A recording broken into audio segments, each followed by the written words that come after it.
Extra time with Gistin and Garakiremo. I'm very positive that you did have fun with that segment, but I do have another pertinent conversation. I have two individuals, very smart, very intelligent, and they're going to be sharing some information for you as a creative artist. Yes. What are royalties? What kind of, royalties are you entitled to as a creative artist within this creative industry? I have Andrew Kaggwa, an arts and culture journalist with the Daily Monitor, and I also do have Dorothy Nabunjo. She's an artist manager. She also joins us on set right now. Very good morning, Nabunjo. Good morning to you. Good morning, Kaggwa. Good morning. All right, let's start with the easiest question, Nabunjo. Yes. What are royalties? Now, royalties, this is income earned by copyright owners from all your works. Indeed. Now, when you say copyright owners, usually people, also this word used to disturb me.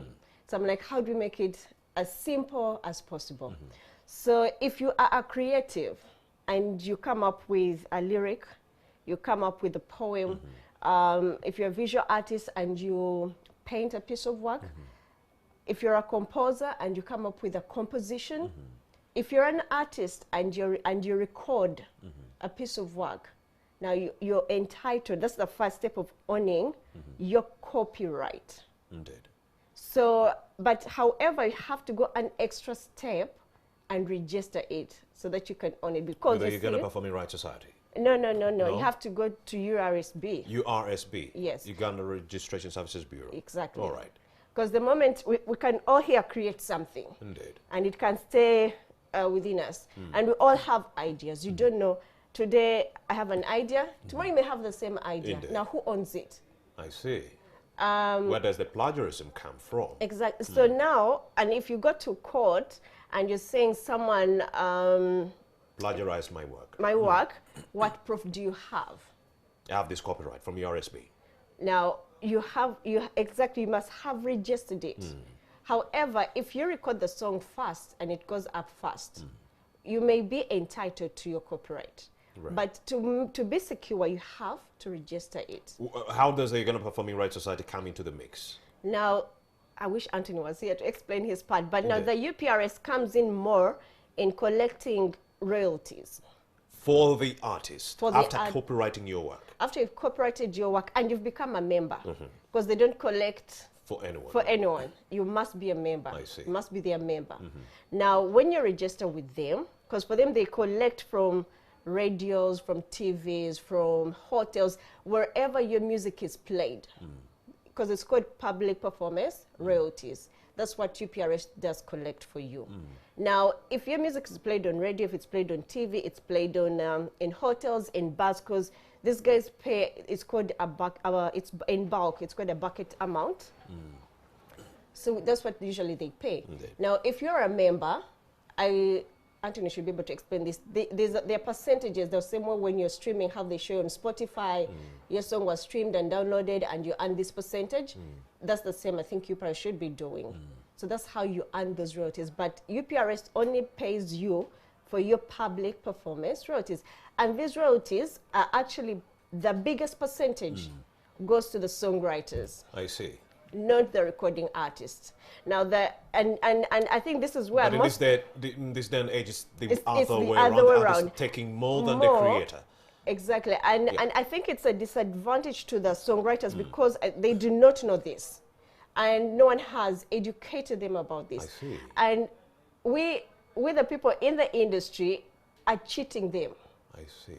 You go to the songwriter. Indeed you are. Yes, you go to the songwriter, you pay him whether 500, 1 million, 2 million, whatever you've agreed upon, and that's the end. And as much as artists are saying we are suffering, but they are the first people who are cheating their fellow creators. There's this young man that did a song for Bebe Cool. There's a particular song, and I was like, this song is so good, but how much is this young man getting from that song? Because I was seeing Bebe Cool everywhere, he was getting all the views and so forth. But how do you understand royalties, my brother Kaggwa? I think just like you said, these are payments to an artist or to anyone, a creative, from their intellectual property. Yes. And well, when it comes to different things, for example, visual art, literature, film, and music, for music specifically, more people have to be compensated. And the one okay, the streamers, people that are putting up music on platforms, Indeed. have broken it down very well. Like there is a percentage that goes to the technical team, and then there is a percentage that goes to the artist for performing the song.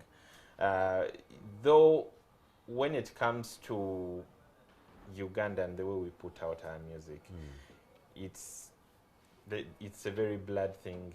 One, we release our music without detailing who did what. So most of the times there are chances that someone will not be paid. And then, of course, there are situations of people not knowing their rights. Songwriters at the moment do not know their rights. Yeah. In Uganda, where I'm not being mean when I say this, but in Uganda, where most of artists are not that talented, and you find... Or they do not have the tools to actually expose their talent.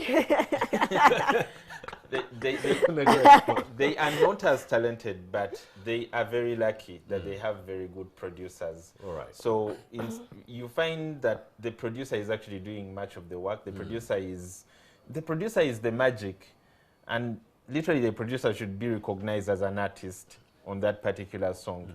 But most of our producers do not earn a thing from that music they make, even when the people they've made the music for. And of course, the story is different in Nigeria, because in Nigeria, the producer is the king. I think it varies. If you look at people like Rexy, you know, these people are doing great things. They'll come do a beat for you, and the beat will sell the whole song. But it's because those producers are very exposed. Because it's a discussion I once had with someone from UPRS, that can producers get paid?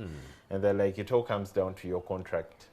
But also the question is, who is a producer? Because you may be saying a producer, and yet you're talking about beat makers, you're talking about mixers, you're talking about... like we need to... Okay. Now, there are different types of producers. One, I would call a producer a person that can actually guide you when you're trying to record. They can guide, they can direct, they can see the direction this song can go, and maybe they can even rewrite a few things, because they are kind of directing this whole thing. And those are real artists. And do you know that most managers are actually producers from your explanation? And then you're giving the credit to the beat makers as producers. What's the name of that Kasenyanko singer? The guy who used The to be Kasenyanko with, singer. He wrote a song for Bebe Cool. He did write a song for Bebe Cool. The song did so well. So those are some of the producers we are talking about. The writers. You create a song, but then at the end of the day, you're not benefiting. But then the artists themselves are benefiting more from that work. I think it comes... But songwriters have to benefit. From that scenario, what can that young man do? It comes back to policymakers. And right now, I feel like the government does not have the right people in the right positions. Yes. Because all these have to be passed by the law. Because if you're going to go to court, what are you holding this young man against? Ray Signature. His name is Ray Signature, right. So what is Ray Signature? Because when he made Bebe Cool, he paid Bebe Cool. They did not sign a contract. They did not stipulate if this young man is supposed to earn a percentage each time the song is played, each time the song is streamlined.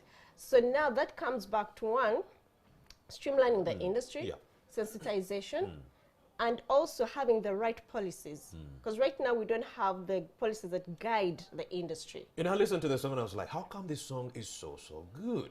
Bebe Cool doesn't author such good songs. Then I'm going to do, and then I do some research and I'm like, wait, Ray Signature wrote the song. And it's not it's not a crime for Bebe Cool not to write music.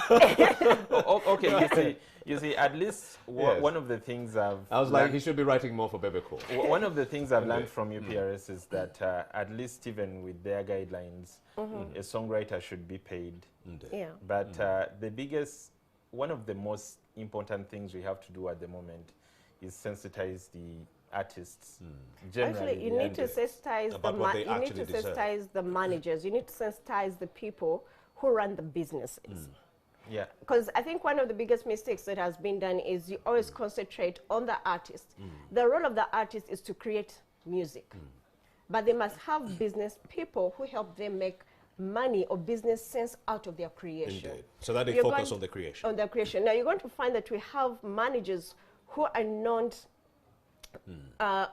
aware of their roles, or they don't have proper understanding. All they know is artists are not call a hit. We need to create a hit. We need to put it on radio. It has to be everywhere. We need to make money, and that's all. So I think the first point is, can you sensitize? Can we sensitize the people who are in charge of the artist business? Indeed.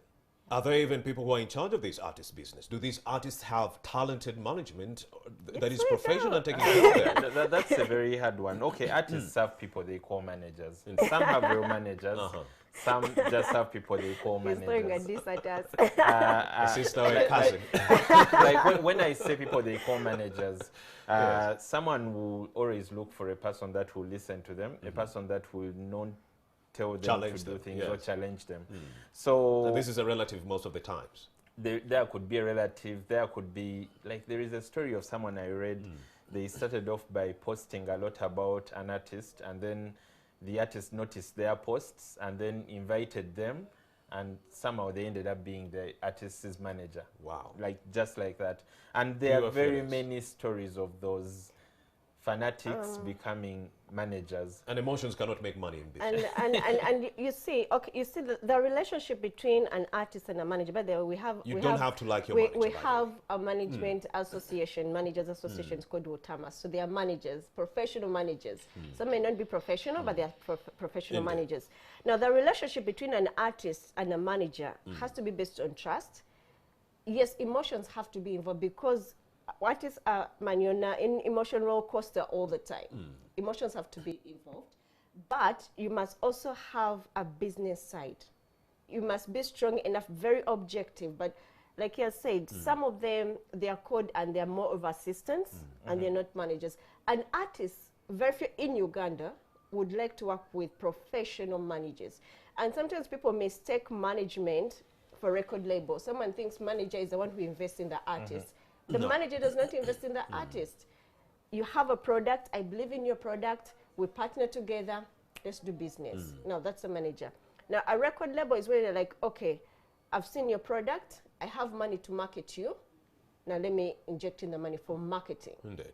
However, I think people don't know all these things, and we need to reach a state where we can streamline the industry, and that's how everyone is going to benefit. Indeed, Nabunjo, there are so many misconceptions. Imagine an artist thinking, my music would rather be there for free so that people download it, they get to know who I am as Rome Bisiku, the artist, and maybe when they get to know me, I could throw a concert. Andrew Kaggwa, this is the biggest misconception of all times. Thinking that if I have my music free out there, I'm actually expanding more on my visibility, and then in turn I could throw a concert and make more money.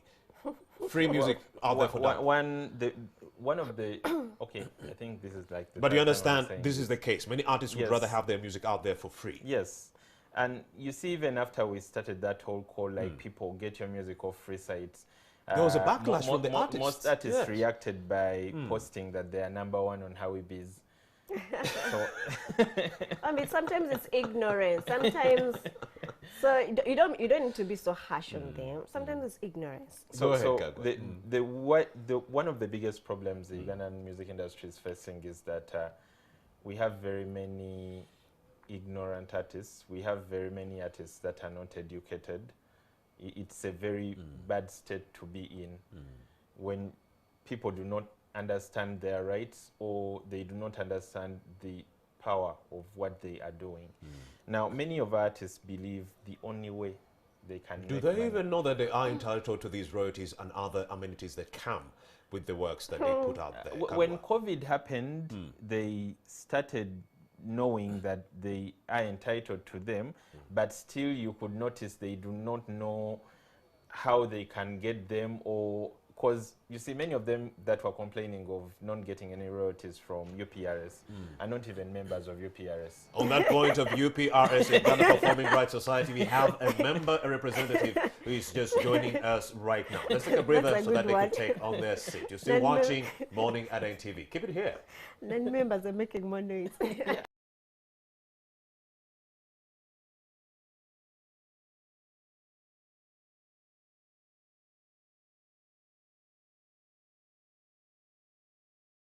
Welcome back to the #1 breakfast show in the country, Morning at NTV. We have a representative from the Uganda Performing Right Society. That's none other than Anthony Mwanda, and he is the CEO of the Uganda Performing Right Society. He's going to be explaining to us what are royalties, what kind of royalties are you as artists, creatives, and so forth entitled to.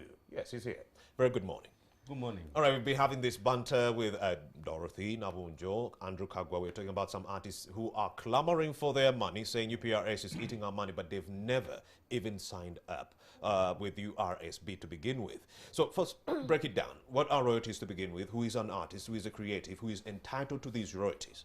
Okay, I'll run through it very quickly. Indeed. Look at it as a pyramid. At the top, there is an apex body which represents the various artists at the bottom. I see, and that's you. And that is UPRS. The purpose of UPRS is to collect user fees from the users, commercial users. Now look at the commercial users Like as an inverted pyramid. So there are so many people at the top, and all that money is funneled down to UPRS. Indeed. And then UPRS funnels that money down to the artist. Now, who is an artist? The artist, we use it very loosely, but let's talk about the creator. For every song that you listen to, there are 4 component parts. There is the songwriter, the guy who composes it. Yeah. Then there is the producer, the guy who puts in the music, the beat, and so on. So those ones are called sound recording rights. Then there is the performer and the publisher. Those are called mechanical rights. They are the ones who give life to music. For every song that is played, is paid for, the money is split into 4 component parts. All right. I'll tell you an example. There are people who have bought music. The late Kasiwukira bought hundreds of records. So whenever that music is played, we look at the face of the person who has impersonated the music, who has given it life. That person is not the only owner. The Kasiwukiras, the producers at the back, they also earn from that. So what UPRS does is receives that money and breaks it into the component parts. That wasn't done 100% in the past, but now we have cleaned up our register to a level where we're about 75% comfortable that we can split the money into all those 4 parts. So the person who receives royalties is any one of those 4 people. Yeah. Let's use a live example. Red Signature writes a song for Bobby Cole, sorry. And yes, break it down for us. What kind of money will go to Red Signature and what kind of money will go to Bebe Cool as a performing artist? Okay.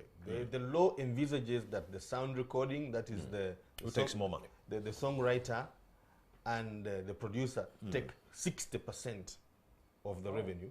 Yeah. And then the performer and the producer take 40%. So Bebe Cool's proportion would be within the 40%. However, there are artists who do all 4 parts. People like Mesa Chisemakula. He's the songwriter, he's the producer, he's the performer, and the publisher for himself. So that will take 100% of all. Yeah. When you don't take 100%, then you split it into the component parts. So the reality is here, the Nkuliyo song has made more money for Bebe Cool than it has done for Ray Signature. This is an injustice for the young man. There are so many people like him out there. So as it is, in this current form as we speak, what can this young man do and people like him? Maybe what I should have said earlier is that there is something they also called commissioned works. I can pay somebody to write, sing, and perform, but I am the owner. So if Baby Cool invested in all those parts, rightfully he is the owner and he gets more money than the guy who produced it. Yes, that's how music is. The best scenario would have been to have an agreement written between all the 4 parts, which stipulates what proportion each one will earn. That's the best case scenario.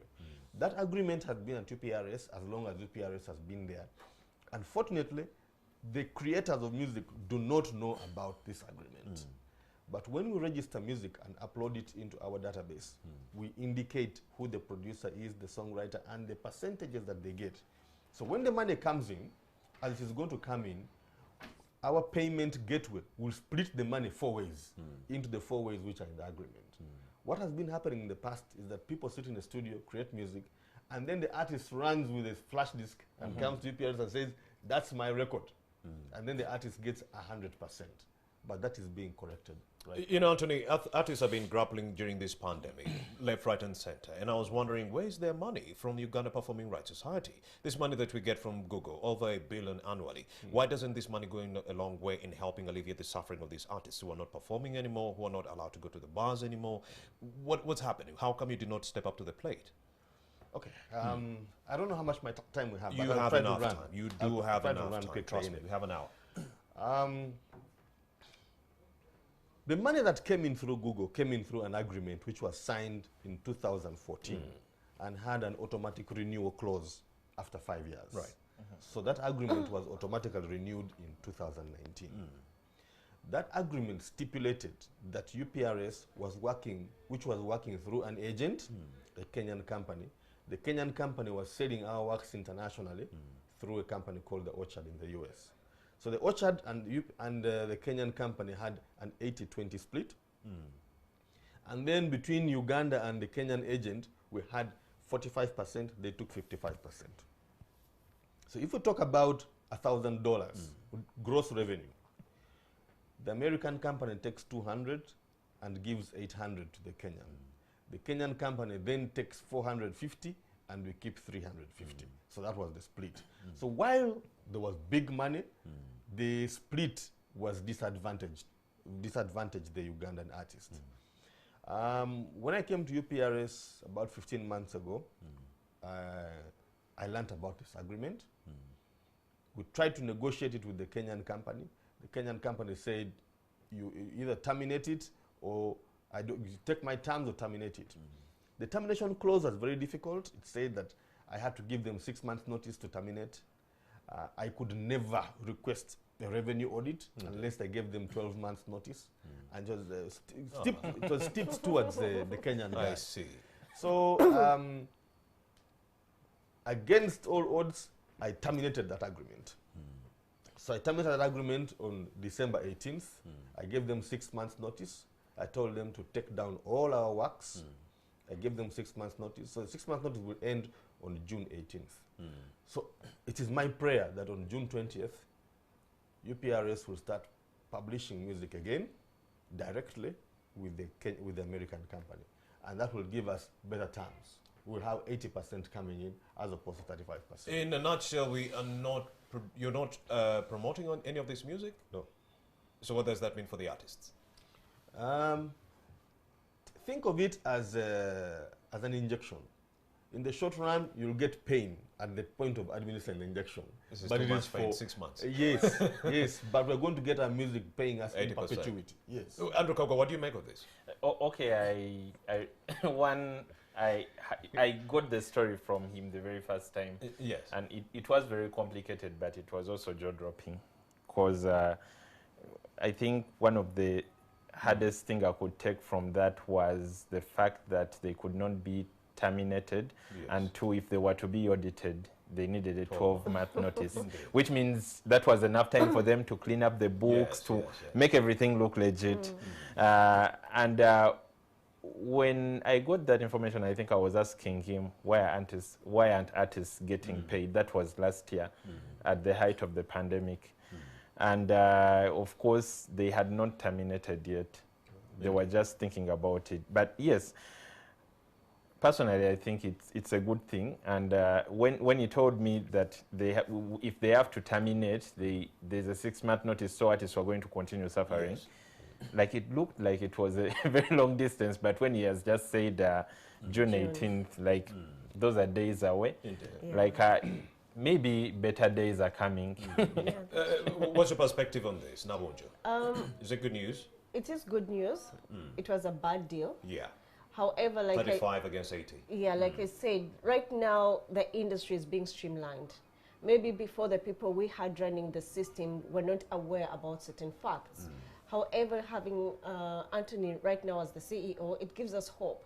And I believe we shall have more people registering under UPRS, because as people, as artists, or as managers, if your artists are not members, they're the ones losing out. Because if UPRS collects money, and however much your song is playing and you have the right to those royalties and you're not a member, you shall not earn that money. And I think maybe before, the mistake that was done, they were giving money to the top artists, so that the young artists, I mean, you can't complain. But now, but you still remember how that used to happen? Like an envelope. It was an envelope, and most of the time it used to happen when, like, if you are a top artist and you are very vocal, because most of the times people are given money after they had been vocal. Yes. Like you go out and on social media and you're like, but UPRS, you're taking our money. So they give you a call and they're like, yeah, come in. So you get an envelope, a picture is taken, and I see.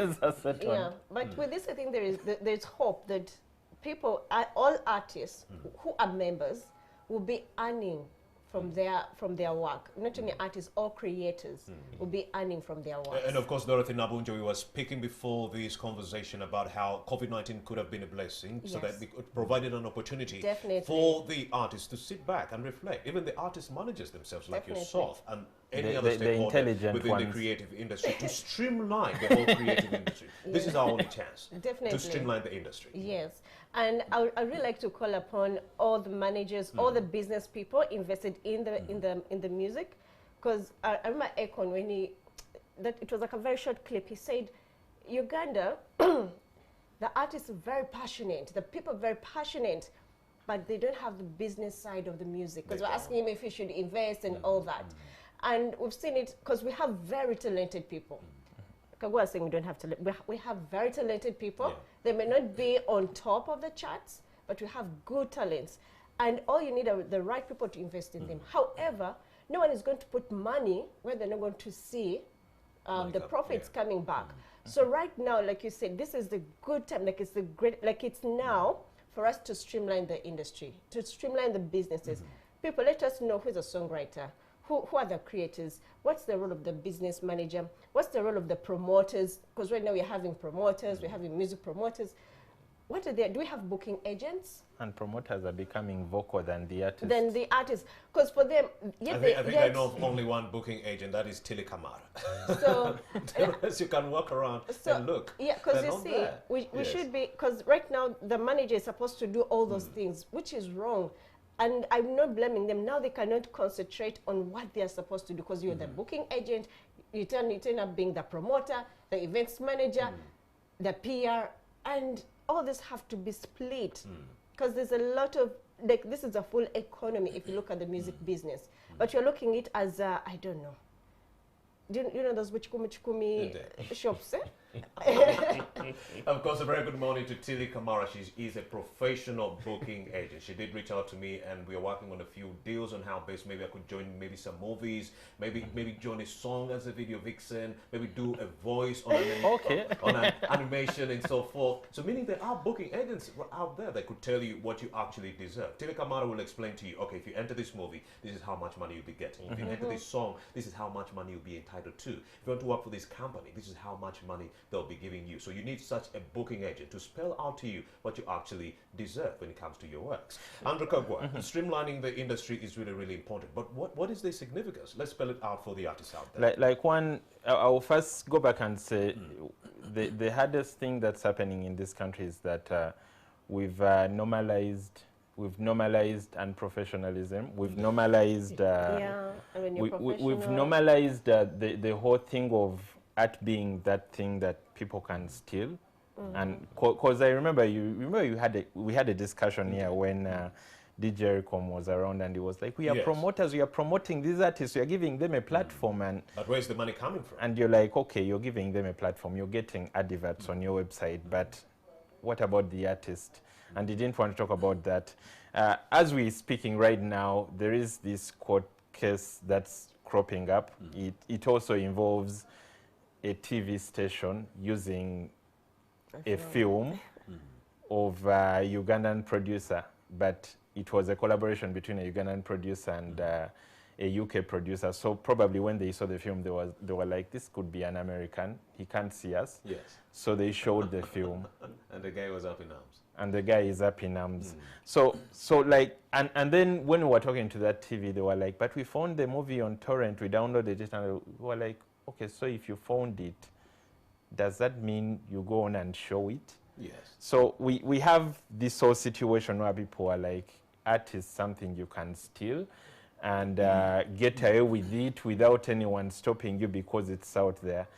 So when you talk about streamlining right now, the significance is that an artist will manage to work like a what do they call it, 8 to 5, like an 8 to 5 person. Like you can work for some months, you can even go and get leave.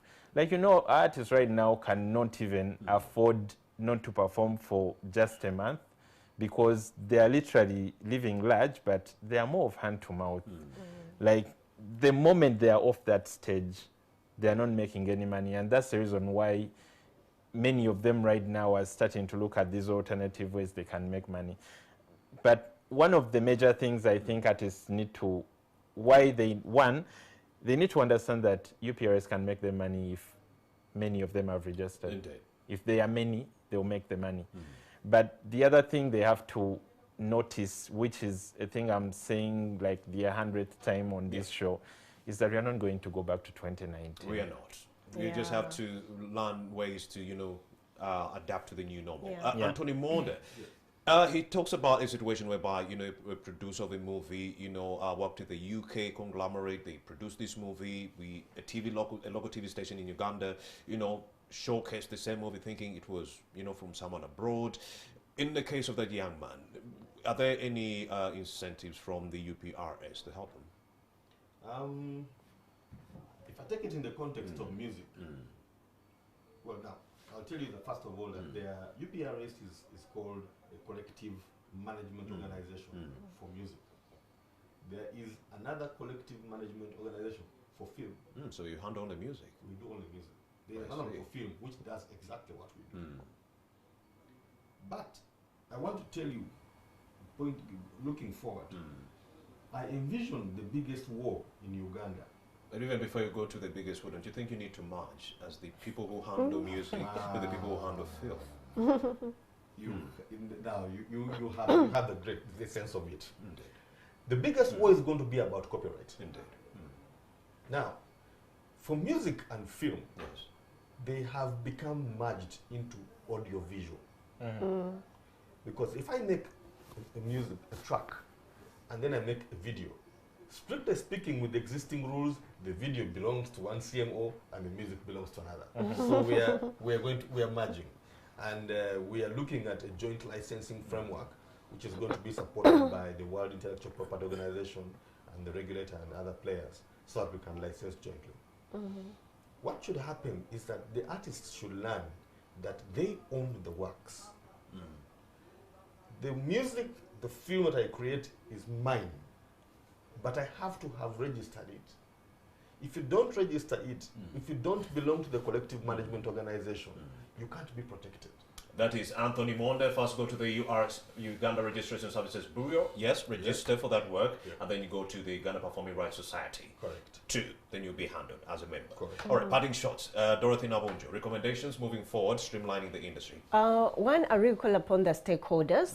Like, we need to think bigger and broader and see the future, because right now we're not going back. Things have changed.